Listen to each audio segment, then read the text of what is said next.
Hi, everyone. This is a continuation of our series, The Inspired Canon as of 180 AD in Christianity. This is episode 2, and we covered a lot of topics about uh, visions, and we got to the end where we were talking about Numbers 12 and that God was reproving Miriam. Let me just go back and show you. Here's what happened is Yahweh in Numbers 12, this is verbatim quote from the top to the bottom. Verse 1 is at the top.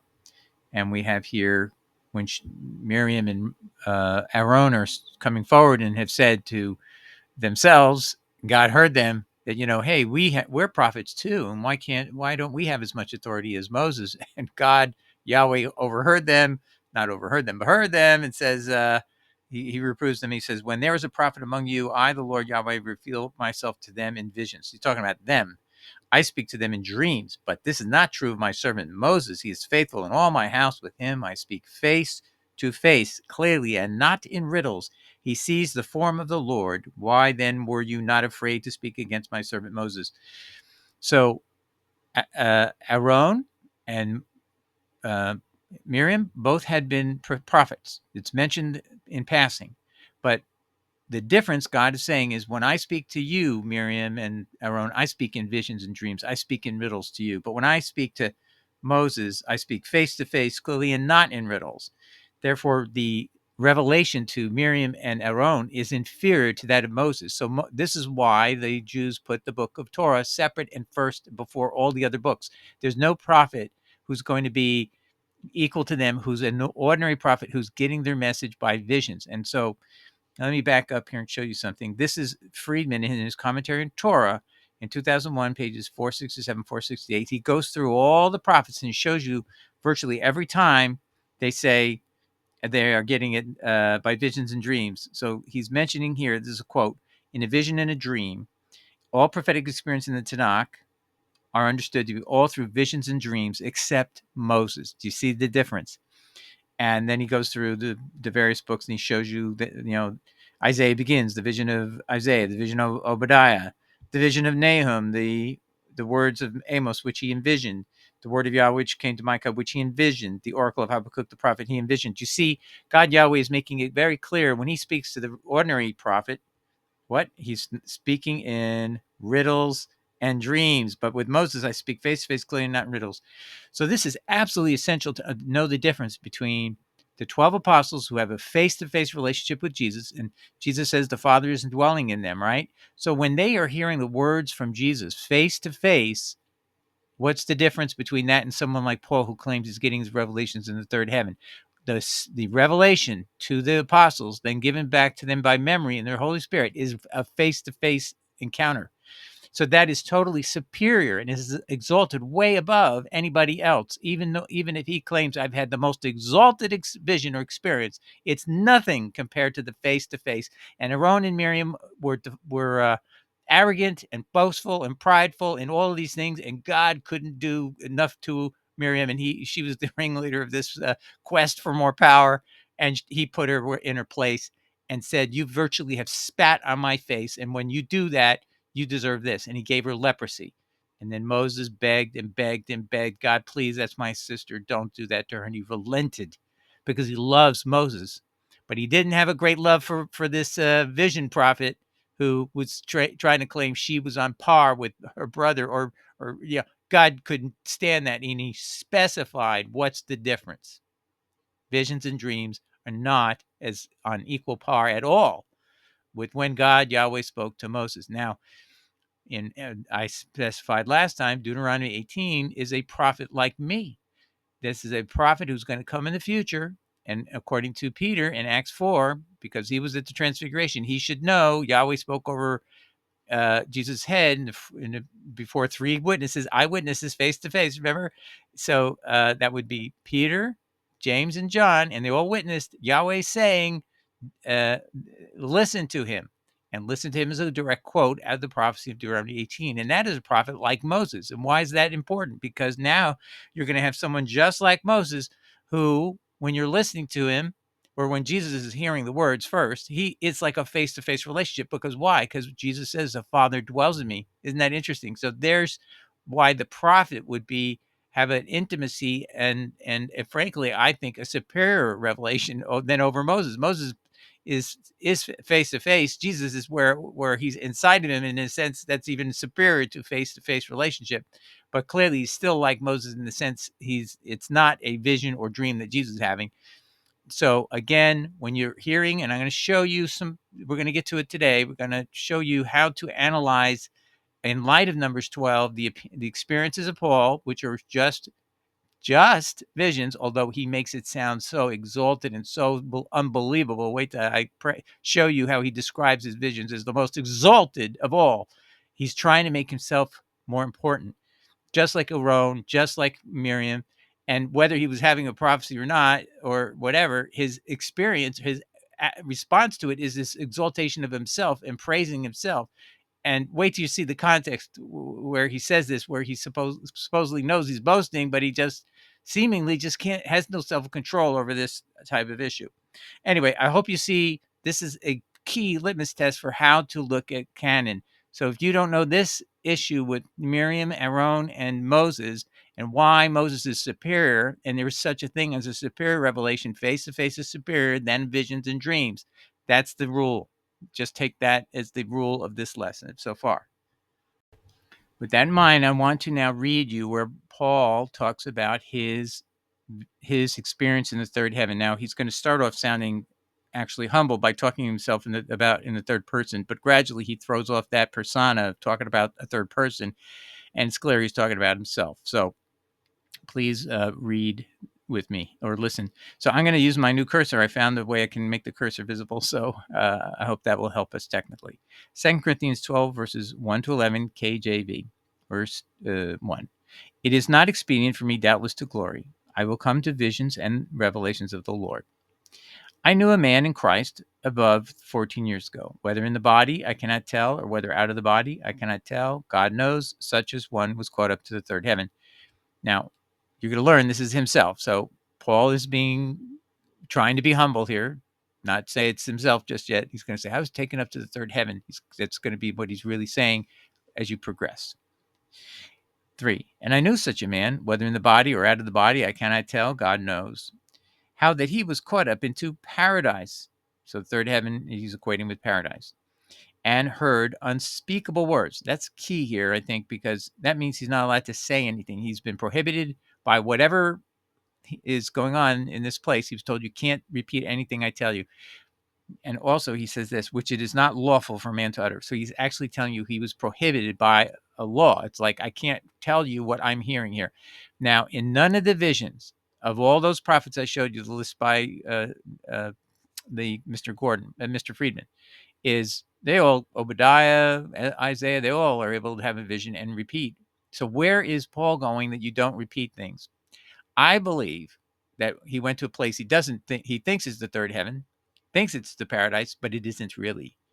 It's an illusion. And the reason he is prohibited from repeating anything is that God Yahweh has put a command over whoever is doing this, and I think it's Satan himself, to I'll let you go so far, Satan, but I'm not going to let you quote one word out of heaven that comes from me. So you can make all the pretenses you want about this. This is a great revelation, but my people will know it's not from me because there's no words coming out of it. Why would I ever prohibit my word from a person up in the third heaven to repeat it? So that's the only thing, Satan. That's all I'm going to put a restriction on you. See, God Yahweh knows in the book of Job that Satan wanted to test Job even beyond his ability, and God Yahweh put restrictions. You cannot do anything to kill the guy. So he did something that would protect him from falling, and Job never fell. Okay. So anyway, this is very inexplicable by any normal prophetic experience that some prophet goes up into heaven or has dreams or visions, which is normative except for Moses, and they tell you, by the way, I had all these experiences. I can't tell you one word. So again, I want to review one thing that most pastors may not even know. Paul never quotes a single experience in the third heaven with his Jesus or God Yahweh telling him anything. he sometimes says, God said this to me, but he doesn't actually quote him, or he says, I received this from the Lord. Things that are vague, never specific, actually never a single time he quotes. But he never attributes anything he's learning is from Jesus, that there's a lesson in this. Oh, Jesus taught me this, and this is what he said. And he's giving you the excuse here is, I was told I can't quote anything. I can't quote Jesus. I can't quote Yahweh. That's why he does that. That's why it's never a direct quote, which, what is the requirement? You have to, unless you're the prophet, where God said, listen to him. In other words, God Yahweh has anointed him to be the prophet of Deuteronomy 18. So Jesus is in a special class. Everybody else has to go by the normal prophetic standards, which are, you don't have that privilege that Jesus has. You must be what? You must quote Yahweh. You must say, this is the words of Yahweh, and then attribute it to Yahweh. And we learn that in Jeremiah 35. God commended the Rechabites for rejecting Jeremiah, giving instruction just because he was a prophet to eat, drink wine. And God said, I love the fact the Rechabites refused to obey you, Jeremiah, because you didn't quote me. And they just took your word for it, that it was from me, but without realizing you didn't quote. They did realize it, and I'm going to have a Rechabite in front of me forever into eternity at my throne. Because the Rechabites refused to obey a prophet of God, Jeremiah, giving a command to them to drink wine when their patriarch had said not to drink wine. They wouldn't violate their patriarch. And Yahweh then said, I wish my people would do that whenever the false prophets come and they just speak out of their own head and claim they have vision dreams and they don't quote me.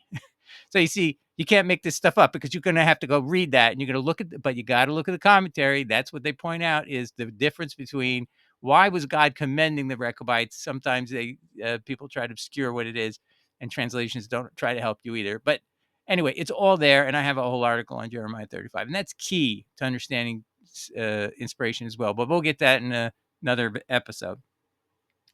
All right, let's continue. Verse 5, of such a one will I glory. And by the way, he's going to say, Jesus is going to teach him a lesson by letting him have an angel of Satan possess and torment his body, his flesh. And in the verses just coming up, and right here, before he tells you, Jesus supposedly informs him, this is to keep you humble. Look at what it does.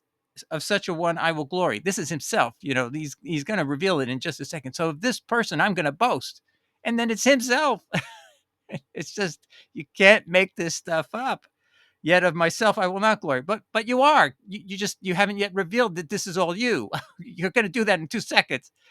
Let's keep going. But in mine infirmities, for though I would desire to glory, I shall not be a fool, for I will say the truth. But now I forbear, lest any man should think of me above that which he sees me to be, or that he hears me to be. So far, he's still staying in this humble mode that, I won't glory except in this man, but it's him.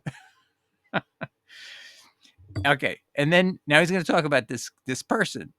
And lest I should be exalted above measure through abundance of the revelations.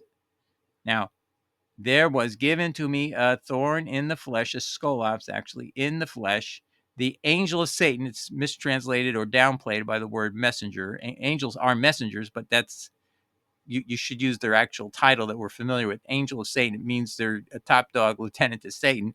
An angel of Satan, and then it has buffet in the King James. No, it's torment. Mouncy will show you that. An angel Satan tormented me, lest I should be exalted above measure. Now, who is he talking about? He's talking about this guy that was just a minute ago was glorying in this guy, and then said, "But I won't glory." And now he's revealing this is all about him. These are the revelations he's having, and what he's saying is, these were. There was an abundance of revelations, and actually, he's going to say it's superior. I'm going to show you this. Here, an article, what was the Paul's thorn in the flesh? And here's the article explaining the words exalted above measure are taken from the Greek word huper iro, a compound of the words huper and iro. The word huper means over, above, and beyond. It depicts something that is way beyond measure and conveys the idea of something that is greater, superior, higher. So many translations would actually say, I should not be exalted through the superiority of the revelations I'm having. Okay. So greater, superior, higher, better than, more, a match for, utmost, paramount, or foremost. It could also describe something that is first rate, first class, top notch, unsurpassed, unequaled, and unrivaled by any person or thing. The second part of the word huperio, exalted above measure, means to lift up, to raise, or to be exalted. So hooper is superlative, and iro is above measure. So even beyond, uh, it's lifted, raised even beyond the highest you can imagine. So Paul is actually putting himself as having the most superior revelations. So this is why, if you were to ask a Paulinist, why do you believe in Paul and not Jesus, they're going to say, well, he had the superior revelation. He said so. But God says, no, my friends, I just showed you in Numbers 12, God says those who get things by visions and dreams, who actually quote me and are really prophets, they're still inferior to Moses. In this case, Paul is told, you can't even say anything. You can't quote me on anything up in this so-called heaven. So, but let's keep reading here. I want to read this whole quote or comment from what was Paul's thorn in the flesh. When these two Greek words are compounded to form the word herperio, it speaks of a person who has been supremely exalted. So Paul is not only glorying about this guy, at first making you think it's not himself. Now he's clearly revealed who it is, and he's glorying. He's saying, these are I'm like the most super exalted person there ever has been. Even Jesus doesn't seem to have this exaltation. Do you see this? Man is really, I think, and I want to say this, I said this, there's a series where God says, I allow the false prophets to go mad. I honestly think that Paul has gone mad. This statement here, while it was pretending to be humble, it was just it just fell apart. And then he just reveals, and his attitude is, I'm the most exalted person there ever has been on earth, ever. Forget about Jesus. I am. That he's using superlatives, my friends. Uper iro is superlative. I've had the most supreme, exaltation of experience than anybody has ever had. Oh my goodness me. Let's keep reading here. This is a person who has been magnified, increased, and lifted up to a place of great prestige and influence. Although huperio could be used to express the idea of a person who has been haughtily exalting himself. Oh, really? This is not the idea Paul has in mind. Thank you when he writes this verse. Rather, this is a person who has been greatly honored and recognized due to something he has written, done, or achieved. Yes, Paul is not putting this down as a negative and that he's falsely having these feelings. He's saying these are my feelings and they're legitimate. That's what you read in context. And he's trying to act a little humble. Unless I should be exalted above measure through the abundance of the revelations, through the huperio, the superior, unique, exalted revelations I'm getting. I mean, that's literally how far out he's going. There was given to me a thorn, a scallops in the flesh, an angel of Satan to torment me, lest I should be exalted above measure. So now he has to explain to you why he's under demonic possession. These are words of demonic possession. Of course, it's translated buffet, so you don't see it's torment, and it's not. They're not going to tell you the thorn is in his flesh, meaning he's claiming it's in his body. It's in my body. I can't get this thing out of me. It's tormenting me. Get this angel of Satan out of my body. And he's begging Jesus. He's going to say, I prayed 3 times to him. Let's see how that worked out for him. Now, right, by the way, remember Jesus says when he was accused of being casting out demons by Beelzebub, he says a demon cannot cast out demons. Satan cannot cast out Satan. Okay. So for whatever reason, there's a rule in heaven that Satan cannot cast out Satan. Now, this is a satanic angel of Satan tormenting Paul in his flesh, possessing him, controlling him, turning him left and right by this pain and agony.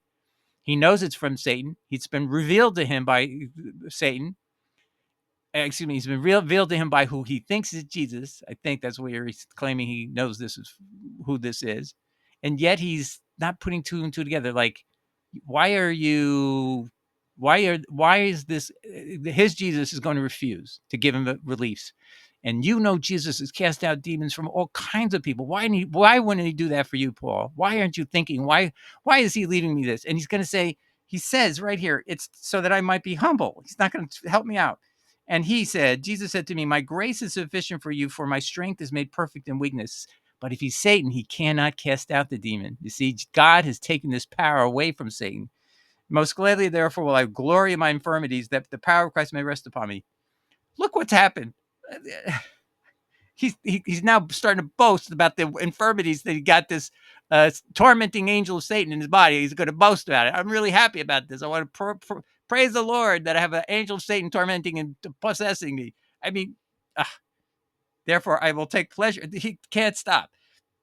Therefore, I take pleasure in infirmities and reproaches and necessities and persecutions and distresses for Christ's sake. For when I am weak, then I am strong. You can't beat this guy. He's just like, even when he's down, he's going to say, I'm up. Oh, Now listen to this. It doesn't get better. I had become a fool in glorying. So I mean, by the way, glorying is the word in boasting. For whatever reason, the King James doesn't want to translate it for. Anytime you see him saying the word glorying, it's boast. I have become a fool in boasting. He can't stop himself. He cannot help himself. He's saying, I know what I just said is foolish. I know I'm crazy. I'm out of my mind, is what he's telling you. You have compelled me. So it's not his fault that he's talking like a fool and being boastful. No, it's you compelled me. Who? The Corinthians? They didn't compel you to say any of this, Paul. For I ought to have been commended of you. Oh, yeah, you didn't give letters of recommendation to me from your congregation to another. You really need to send me those letters of recommendation. By the way, this is a sore point for Paul. The 12 didn't give him letters of commendation, and he makes a big deal about it. Here he's telling the Corinthians, I've been here before. You liked me before, but you won't give me letters of commendation. Why won't you do that? And that tells you there's a split in the leadership. They don't want to commend this guy. Do you ever think about that? Let's put that to one side. For nothing am I behind. Now get this. Get this. The humility here is so overwhelmingly. For in nothing am I behind the very chiefest apostles, though I be nothing. And do you know what he says? When he says, though I be nothing, do you know what he's really doing? He's insulting the apostles. Even if I were nothing, I'm more and better than them. Even if I were like, a half a cent of value, it's better than them because they're valueless. They're disgusting. He is such an insulter of the 12. Why does Christians read this stuff and never just say, what does this mean? What is he saying about our 12? That's what I'm telling you. He is mad. I believe he's gone mad. But anyway, that's beside the point. It's just now what's the bottom line? He is using this passage, and Pauline pastors will tell you Paul had an exalted revelation superior to anybody else, and in fact superior to the 12 apostles, and that's what he says right here in verse 11. That's a normative exposition. I've shown you these expositions they're giving you are flaky and ridiculously contrary to the word of God. Numbers 12. I showed you that. You cannot walk away from these facts anymore. Paulinists, you're out there. You saw it with your own eyes. It's time for you to just repent from following Paul. But anyway, we need to help everybody. So I'm trying to train those who are people who realize already about Paul, what's going on. And you are going to be armed now with the skills and the information necessary to tell people the fact that Paul had these exalted superior revelations in the third heaven, even if they were from God, would not be superior to the face-to-face communications by the 12, because God, Yahweh, says in Numbers 12, because Moses had a face-to-face experience with Yahweh, that made him superior to all prophets that came later, other than the prophet like him, like Moses, which is the Deuteronomy 18 prophet. That prophet would be at least equal, and I would even argue superior, because God, Yahweh, dwells in Jesus. All right, so let's continue on. I have more to show. Okay, we're going to take a break here. We'll pick it up in the next episode, but we're going to pick up where Paul claims the 12 apostles imparted nothing to himself. And it all begins, if you want to get prepared for this, you just take a look at Galatians 1. Paul was an apostle, not of men, neither by man, but by Jesus Christ. Or he goes on, he'll say, if anybody preaches a different gospel than me, let him be accursed. He's frightening people off from having any disagreement with him. You're cursed if you don't listen to me. It's first he said, we have preached to you. Then he says, you have received. So he's definitely putting himself superior to the 12. If they teach a different gospel, and he actually does indicate he thinks they teach a different gospel of Jesus Christ than himself. So, and or at least that's how Luther reads his remarks. We'll get into that also. And then he certifies you his gospel is not after man. So he's not getting it from any human. He's getting it from Jesus Christ. That's what he's saying in this revelation. I received it not of man, but was taught by the revelation of Jesus Christ. So he's not been in communication with Jesus in a face-to-face. He's claiming I got it all by revelation, and that will fit in with what we're showing you here today. And then so we'll get into more details when he goes to Jerusalem and all that. So you'll find this a fascinating description of Paul's source of his authority is not at all similar to that of the 12. They got it face to face. He got it by revelation. If it were even from the true Jesus, which for other reasons I would say no, but just assume it were. If you're having a discussion with Paul, and it's just say, okay, let's assume they were revelations of Jesus Christ, but they're not superior. And Paul was what? He said it was not permissible to quote him. I was not. It's not. They were unspeakable words, and they're not lawful. So there's no words of Jesus in any of his epistles, other than his Jesus refusing to release him from an angel, the torment of an angel of Satan. That's the only words that are in the New Testament that he quotes. And I think there's a reason for all these things, ladies and gentlemen. Let's use that to prove to the Paulinists you're following the false. This Jesus cannot be the true Jesus, because our Jesus would have released Paul from the torment of an angel of Satan. But Paul is boasting and thanking God that his torment will continue, and it'll be the possession of his flesh by the scallops of this tormenting angel will continue. So anyway, all right. So we'll pick it up in episode 3. With the next section will be where Paul says the apostles imparted nothing to him, and what that means about his gospel being what he's not relying upon anyone who actually knew Jesus face to face. He's relying entirely on his revelations, and we've already showed you where that leads you to. All right. God bless. We'll see you next time. Ciao. Bye.